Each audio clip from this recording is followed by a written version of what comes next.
Bienvenido a casa. Es un gusto tenerte aquí.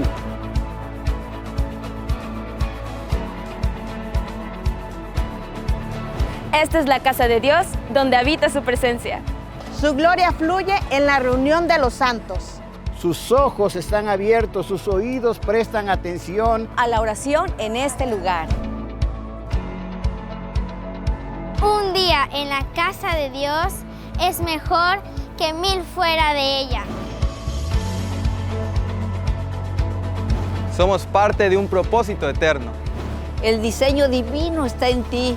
Su voluntad para tu vida fue escrita antes de que nacieras.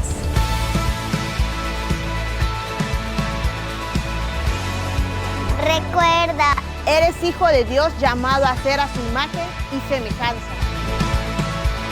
creado para una vida extraordinaria, Llena del Espíritu Santo. saturada del amor de Dios. estás aquí para ser luz del mundo. Estás aquí para ser sal de la tierra. Y mostrar la grandeza de Dios en todo lugar. Con tus actos, Y sus palabras.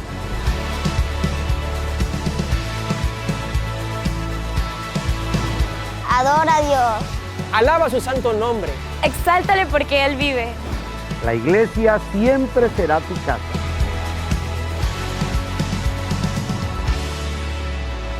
Bienvenido. bienvenido. Bienvenido. Bienvenido. ¡Bienvenido! Bienvenido a Jesucristo, es la vida eterna.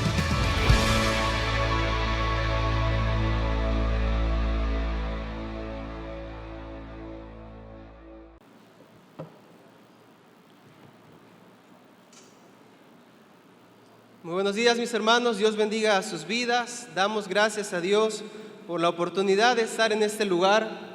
Siempre cuando reconocemos las promesas de Dios y comprendemos que donde hay 2 o 3 congregados en su nombre, ahí está Él en medio de ellos, seremos bendecidos. El día de hoy quiero compartir con ustedes el mensaje de la palabra de Dios. El mensaje del día de hoy se llama La voz de los mártires y está basado en Apocalipsis capítulo número 6. Va a aparecer en sus pantallas, yo le voy a dar lectura para que escuche con atención lo que dice la Biblia. Apocalipsis 6, del 9 al 11, dice así: Cuando abrió el 5.º sello, vi bajo el altar las almas de los que habían sido muertos por causa de la palabra de Dios y por el testimonio que tenían, y clamaban a gran voz diciendo: ¿Hasta cuándo, Señor, santo y verdadero, no juzgas y vengas nuestra sangre en los que moran en la tierra? Y se les dieron vestiduras blancas y se les dijo que descansen todavía un poco de tiempo hasta que se completara el número de sus consiervos y sus hermanos que también habían de ser muertos como ellos. El libro de Apocalipsis nos da una revelación muy interesante, mis hermanos. La Biblia dice que en la revelación que el apóstol Juan recibió del Señor, encontró este símbolo. Numerosas voces en el atrio del Señor que decían: Señor, vénganos. Señor, acuérdate de lo que hicieron con nosotros cuando estuvimos sobre la tierra. Señor, juzga a la tierra por lo que hicieron con nuestras vidas. Y el Señor dijo, y me parece muy interesante, hermanos, y quiero que centre su atención en esto. El Señor les dijo: aguarden, no se ha completado el número de sus consiervos, que también han de ser muertos como ellos. Es decir, miren, hermanos, sufrir por el Señor, vivir en sufrimiento por la causa de Cristo es natural. El cristianismo es, desde su origen, un movimiento revolucionario porque atenta contra las estructuras sociales, culturales, con el pensamiento dominante de cada época, e introduce la manera en la que Dios quiere que nos relacionemos con Él, pensemos de su voluntad y actuemos nuestras vidas en razón de lo que Él nos dice. La Escritura es clara al decir que vamos en contra de la corriente de este mundo. Así que si nosotros enfrentamos al mundo y los conceptos que el mundo ofrece, es natural pensar que tendremos resistencia de parte del mundo, porque nadie quiere dejar su comodidad. Miren lo que dice la Biblia en 1 de Pedro capítulo 4, versículos 3 y 4. Dice la Escritura: baste ya el tiempo pasado para haber hecho lo que agrada a los gentiles, andando en lascivias, concupiscencias, embriagueces, orgías, disipación, abominables idolatrías. Y ponga atención, la Biblia dice: a estos les parece cosa extraña que vosotros no corráis con ellos en el mismo desenfreno de disolución y os ultraja. La Biblia dice claramente que la razón por la cual el mundo hace un ataque directo contra la iglesia del Señor es que ellos piensan que lo que nosotros hacemos es extraño. Para ellos vivir en el pecado, andar en lascivias, andar en concupiscencias, andar en embriagueces, andar en orgías, en disipación y en abominables idolatrías es natural. Y si nosotros vamos a compartir el mensaje del Señor, encontraremos oposición y resistencia a las palabras de nuestro Señor Jesucristo, porque el mundo tratará de defender lo que el mundo ofrece. No sé si le ha pasado, pero por lo menos a mí me ha tocado predicarle a una persona y que me diga: tú estás loco, eso no existe. A mí me parece que Dios se trata de esto o de lo otro. Incluso me he encontrado con personas que me dicen: tú vive tu vida y déjame a mí vivir la mía. Y eso por decir algo leve, mis hermanos, pero hay personas, y ahorita lo vamos a ver más adelante, que han sufrido y entregado su vida a causa de la predicación del Evangelio. Ahora, esto es natural. Desde el principio de los tiempos, en Génesis capítulo 3, versículo 15, cuando Dios nos da la profecía del Salvador que dice: pondré enemistad entre ti y la mujer, entre tu simiente y la simiente suya. La Biblia habla acerca de una enemistad entre la iglesia y el mundo. Ahora, ¿qué significa la palabra enemistad, mis hermanos? Ser enemigos. La palabra enemistad encierra el hecho de que no podemos compararnos o comprender la manera en la que el mundo ve las cosas. Tenemos que compararnos y comprender la manera en la que Dios lo ve. Y en este sentido de comparación nos enemistamos con el mundo, porque nosotros pensamos como Dios piensa y el mundo tiene su propia forma de pensar. Cuando nos acercamos al mundo, el mundo nos ve como enemigos a nosotros. Y cuando el mundo se acerca a nosotros, deberíamos ver como enemigos las acciones que el mundo hace.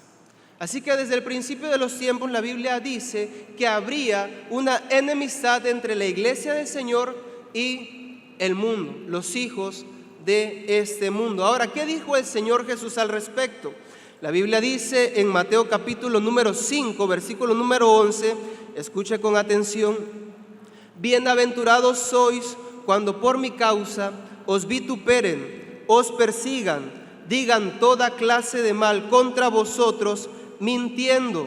Gozaos y alegraos, porque vuestro galardón es grande en los cielos, porque así persiguieron a los profetas que fueron antes de vosotros. ¿Usted ha sido perseguido por la causa de Cristo, hermano?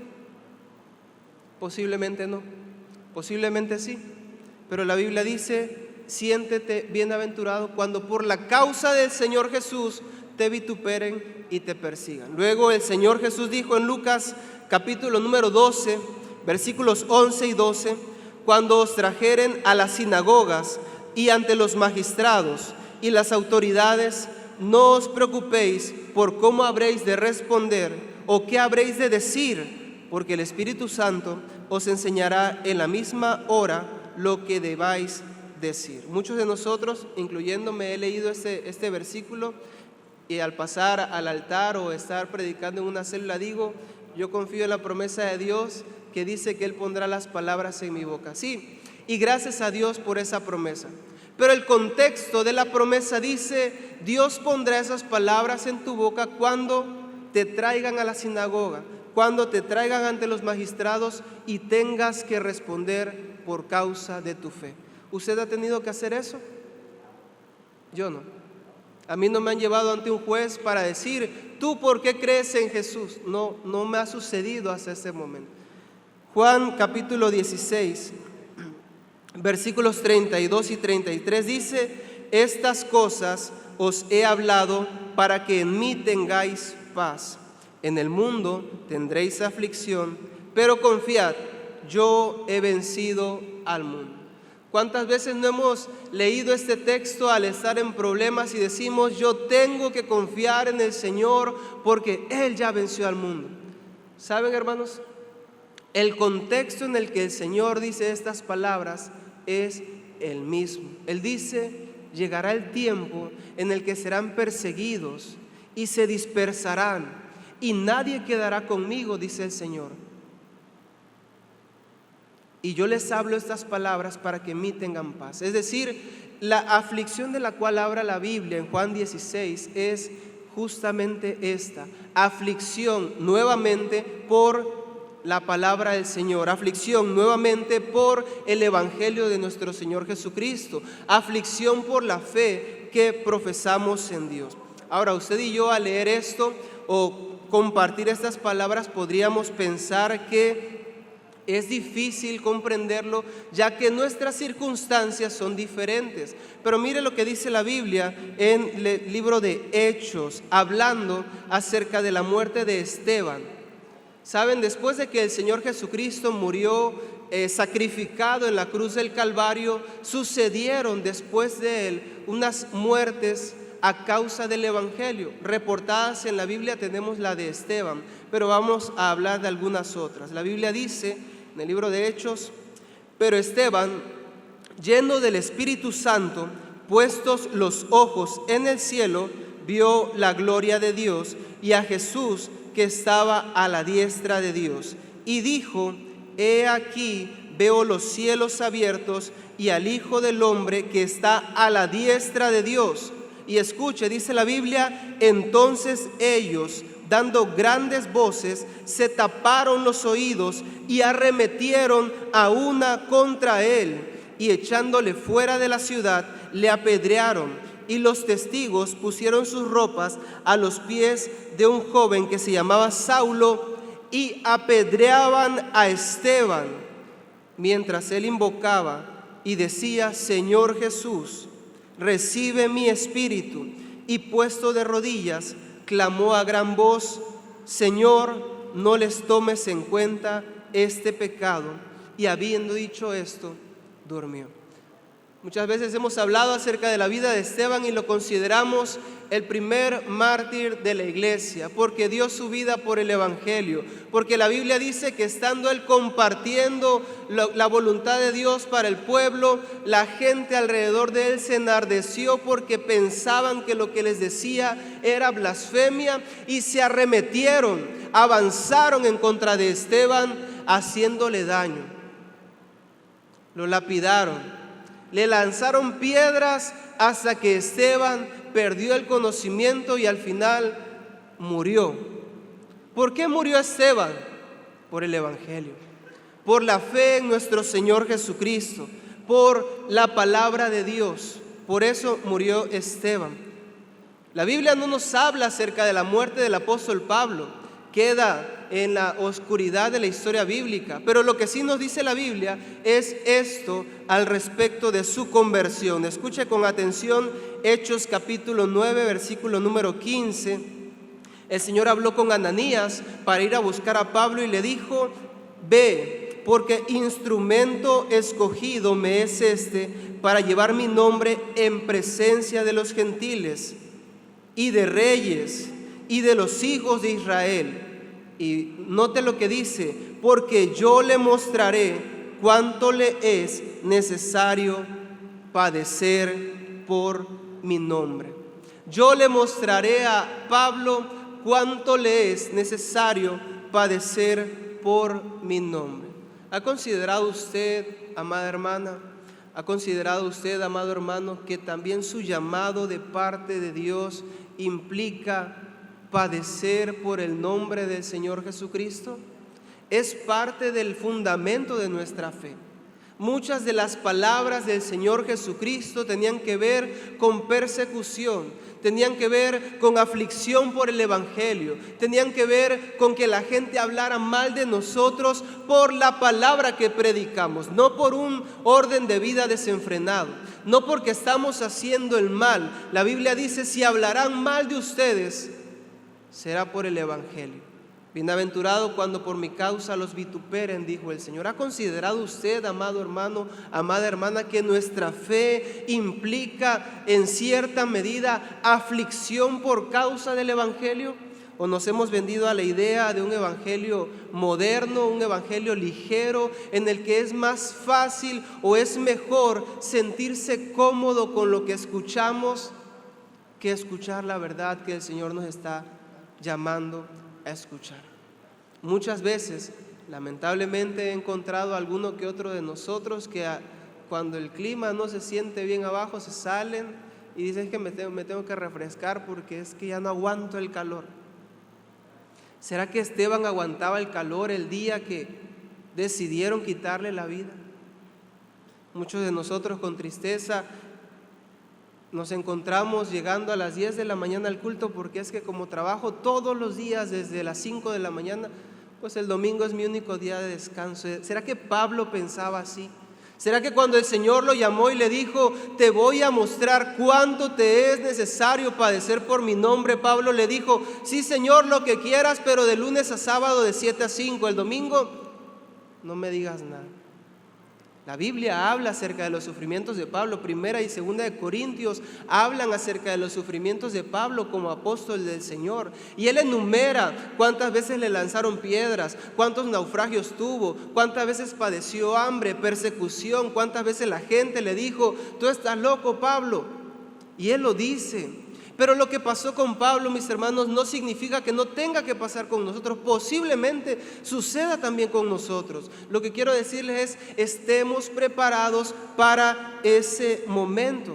Y no solo en la Biblia, la historia de la iglesia nos demuestra a pastores, escritores, traductores, evangelistas, misioneros, que han muerto por el Señor, que han sido crucificados por el Señor, que han sido azotados por el Señor, que murieron a filo de espadas, que los desollaron, que los lapidaron y que al final los decapitaron. ¿Y cuál era su crimen? Predicar el Evangelio de nuestro Señor Jesucristo. Predicar el Evangelio que usted y yo tenemos en nuestras manos, que de repente a nosotros nos pesa predicar o compartir. Miren, hermanos, la falsa percepción de realidad que tenemos de esta verdad en muchas ocasiones nos lleva a vivir cómodos, faltos de fe, faltos de fruto para con el Señor. Yo quiero mostrarles a ustedes en este momento unas estadísticas que quisiera que le pusieran mucha atención. No quiero que pierda su mirada. Hay un ministerio internacional conocido como Puertas Abiertas. Es una organización internacional, una ONG sin fines de lucros. Actúa en 60 países alrededor del mundo y su principal misión es llevar estadísticas acerca de la iglesia cristiana que padece persecución a nivel internacional. La principal razón de ser de ellos es saber en qué partes del mundo la iglesia de nuestro Señor Jesucristo está padeciendo persecución. Y quiero compartir con ustedes estas estadísticas, porque a veces pensamos que lo que le pasó a Esteban fue hace 2000 años, que lo que le pasó a Pablo fue hace 2000 años, que lo que le pasó a Martín Lutero pues ya tiene 500 años, ya celebramos creo que 520 aniversario de la Reforma Protestante, ya fue hace mucho tiempo. Consideramos que la aflicción por el Evangelio tiene que ver con épocas en las que el hombre vivía en la barbarie, que no había derechos humanos, que no había manera de decirle, oye, no le hagas nada porque él tiene la libertad de pensamiento que quiera, no, hermano. Posiblemente pensemos que esté en el pasado, pero mire estas estadísticas.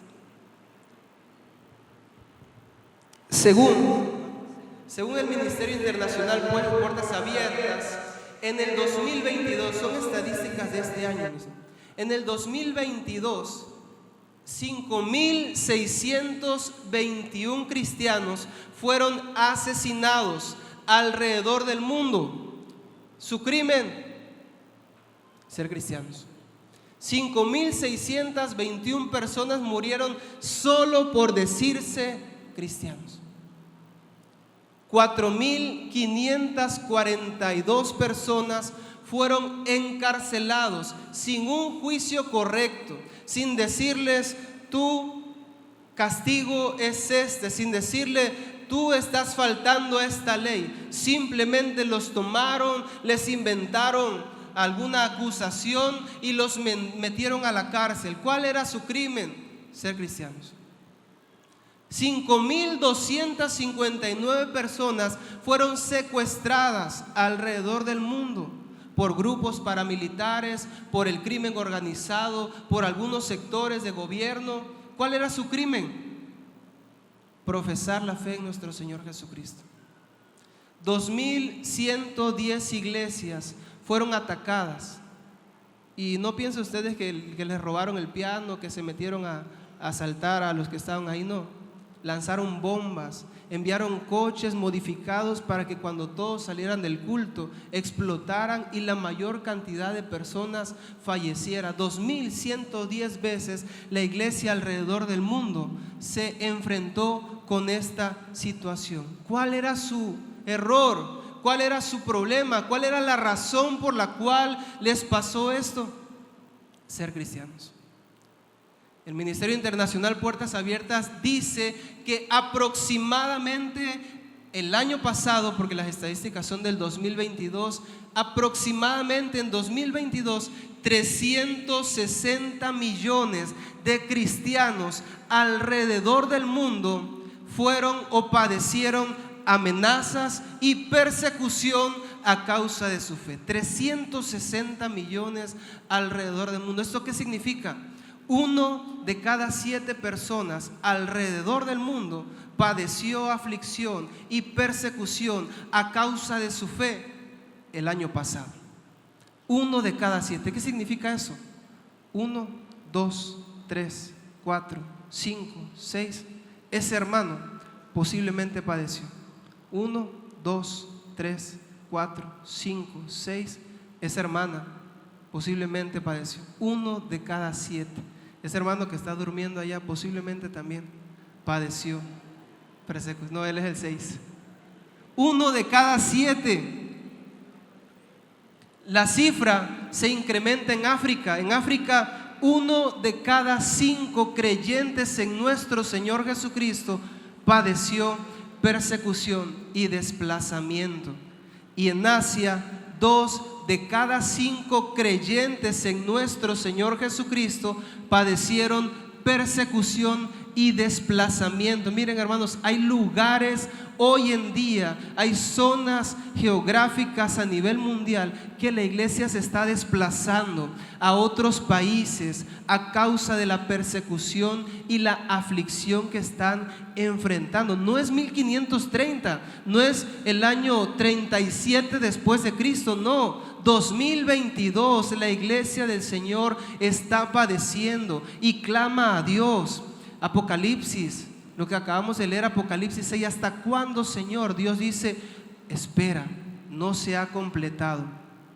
Llegaron 5.600 más que murieron por mi causa y estamos en eso. Dios lo dice en su palabra y la realidad de la iglesia nos demuestra que no son tiempos sencillos para la iglesia del Señor, que tenemos que hacer algo para que nuestra fe sea transformada.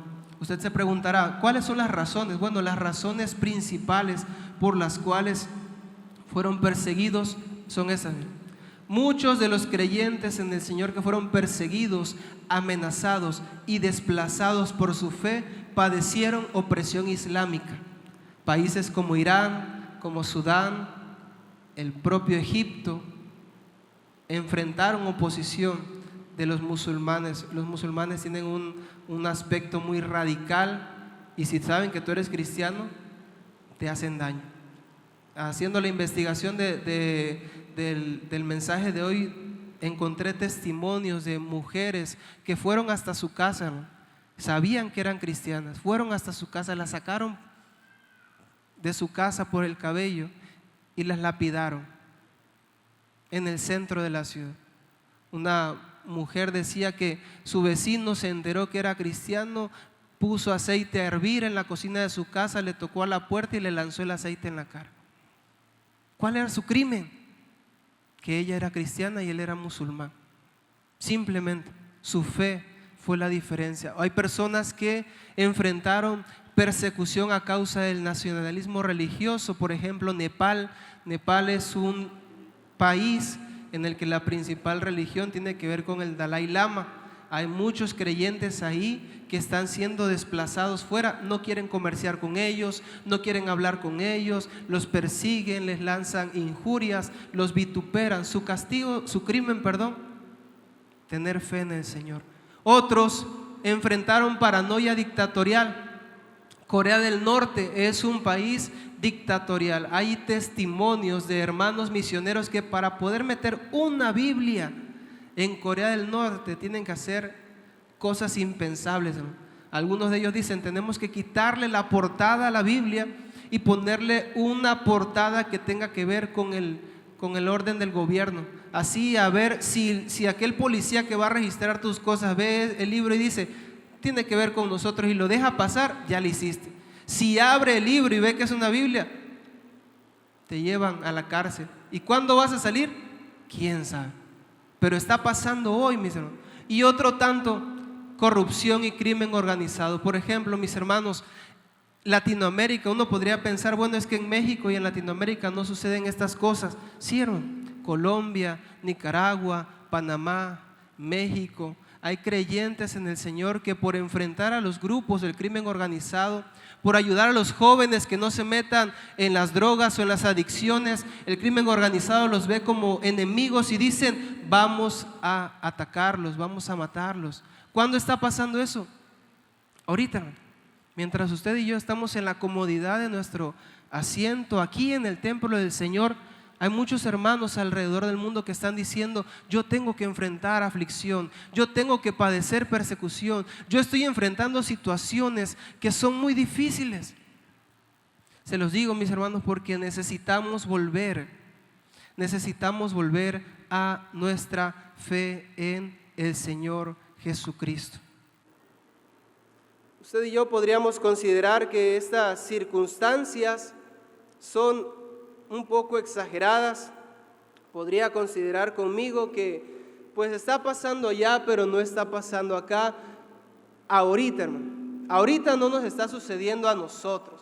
Pero después de decir todo esto y considerar lo que acabamos de ver, hermanos, tenemos que comprender algo. Nosotros, la iglesia de Occidente o la iglesia aquí donde estamos, somos la excepción. No somos la regla, mis hermanos.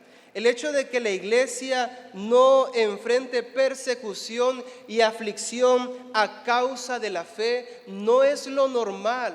El Señor habló y dijo, los van a entregar a los magistrados, bienaventurados cuando por mi causa los vituperen. Esteban, el testimonio de él y la vida de Pablo, la vida de estos creyentes nos demuestra que la aflicción por el evangelio es más normal de lo que nosotros podemos pensar. Quitemos de nuestra mente la idea de creer que esto sucede del otro lado del mundo. Puede sucedernos a nosotros también. ¿Saben qué pasa? Hay un escritor que se llama Michael Hope. Él dijo en alguna ocasión, tiempos difíciles crean hombres fuertes. Hombres fuertes crean tiempos fáciles. Tiempos fáciles crean hombres débiles y los hombres débiles crean tiempos difíciles. Yo creo, hermanos, que los tiempos difíciles también crean iglesias fuertes. Creo que aquel hermano que en Corea del Norte enfrenta persecución posiblemente tiene más fe que nosotros, porque su fe se basa en Dios y en enfrentar esa situación. Pero también creo, mis hermanos, que la comodidad, el conformismo y los tiempos fáciles pueden generar iglesias débiles en cuanto a la fe. Puede ser que usted, hermano, al no sentir oposición, al enfrentar una vida sencilla, cómoda, que tiene todo para hacer las cosas bien, puede ser, hermano, que usted diga, pues estoy aquí bien cómodo. Y puede ser que su fe no sea lo suficientemente fuerte para enfrentar estas circunstancias. Quisiera hacerles una pregunta. Si el día de hoy, pregúntese a sí mismo, no me conteste a mí, pregunte en su corazón a Dios y a sí mismo pregúnteselo. Si hoy tuvieras que entregar tu vida a causa de tu fe, ¿lo harías? ¿Seguro que lo haríamos, hermano? Porque estoy seguro que si el pastor se sube aquí a hacer el llamado, muchos nos pondríamos de pie, porque no nos gusta ver que somos los que no hacemos caso. En su corazón pregúnteselo. Si el día de hoy a mí me dijeran, necesito que niegues tu fe si es que quieres seguir con vida, ¿tú lo harías? Yo lo haría. Estoy en esa clase de fe tan fuerte para con Dios que me permite encontrar fortaleza y confianza en medio de la aflicción y decir, sí lo haría. Y que cuando te lancen la primera piedra tú puedas decir, síganle, yo no voy a negar mi fe, o al primer golpe dirás, no, está bien, ¿saben qué? Ya déjenlo ahí, está bien, yo no soy cristiano. ¿Qué clase de fe tenemos? ¿Qué clase de cristianismo profesamos? Es importante comprenderlo. Podemos hacer 3 cosas, mis hermanos, enfrentando esta situación, viendo la realidad de la iglesia alrededor del mundo. Quiero proponerles a ustedes y quiero proponerme a mí también tres aspectos que pueden ayudarnos a enfrentar esta situación. Primero, oren mucho por aquellos que están padeciendo por la causa de Cristo. Usted no los conoce, yo no los conozco, pero cuando yo llevo mi vida con normalidad, alguien en algún punto del mundo está padeciendo persecución. Ore por eso, inclúyalo en sus oraciones. Así como ora por su pastor, por su líder, por su célula, por su vida espiritual, por todo lo que usted hace, ore también por aquellos que enfrentan persecución.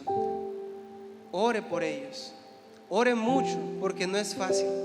No es fácil sentir que toda la sociedad o que tu comunidad está en contra de ti, no es sencillo. Posiblemente a ti no te habla tu vecina que es ultracatólica, posiblemente, pero no es lo mismo.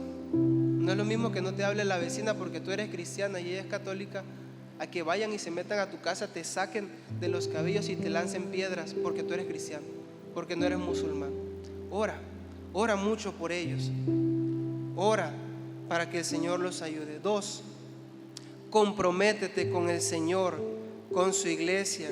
Reúnete, lee la Biblia, ora a Dios, llénate de su presencia.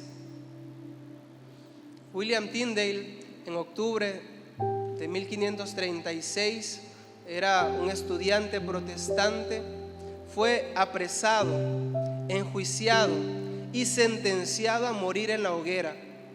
¿Cuál fue su crimen?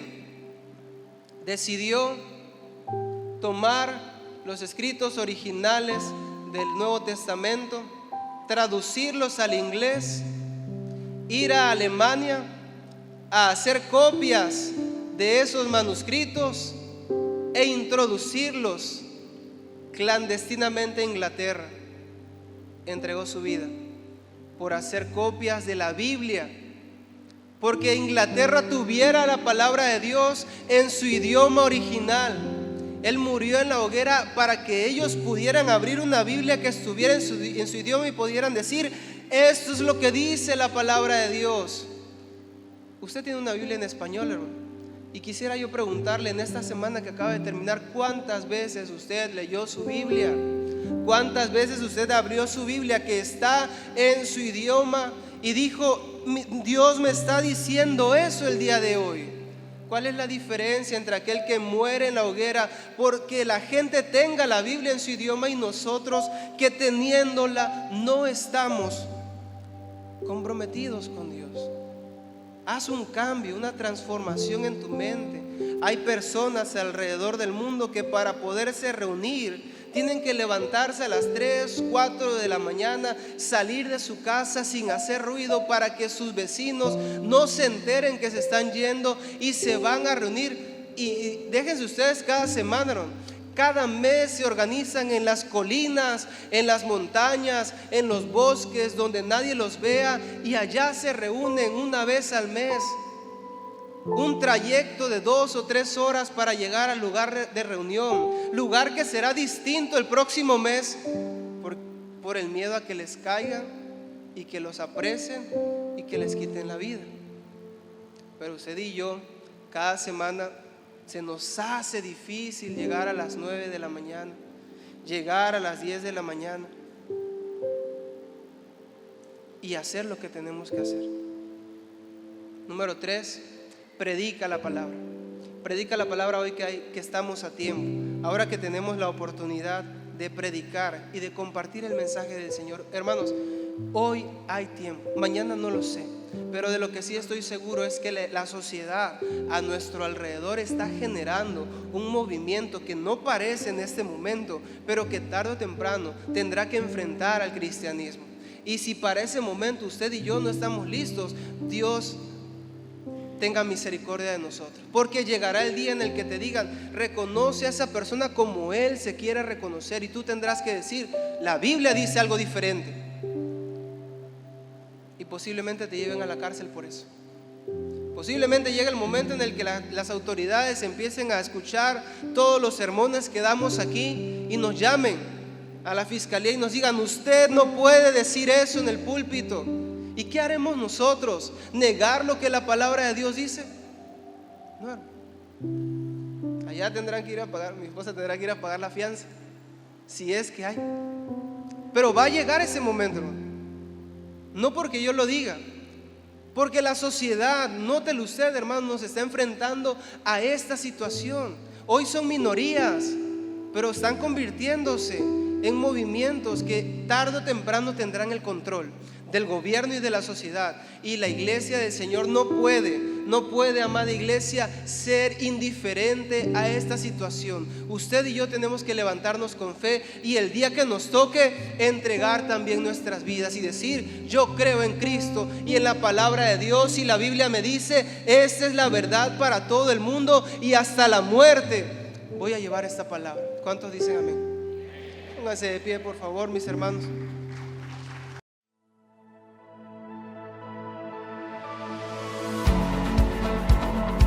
Bienvenido a casa. Es un gusto tenerte aquí.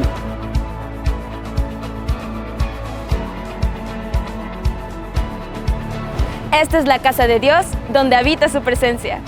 Su gloria fluye en la reunión de los santos. Sus ojos están abiertos, sus oídos prestan atención A la oración en este lugar. Un día en la casa de Dios es mejor que 1000 fuera de ella. Somos parte de un propósito eterno. El diseño divino está en ti. Su voluntad para tu vida fue escrita antes de que nacieras.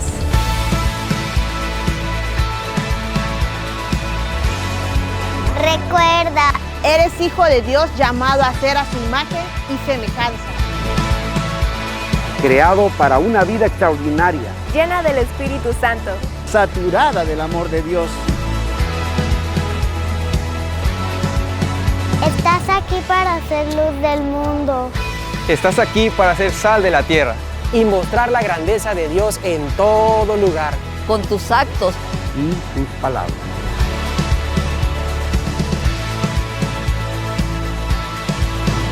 Adora a Dios. Alaba su santo nombre. Exáltale porque Él vive. La iglesia siempre será tu casa.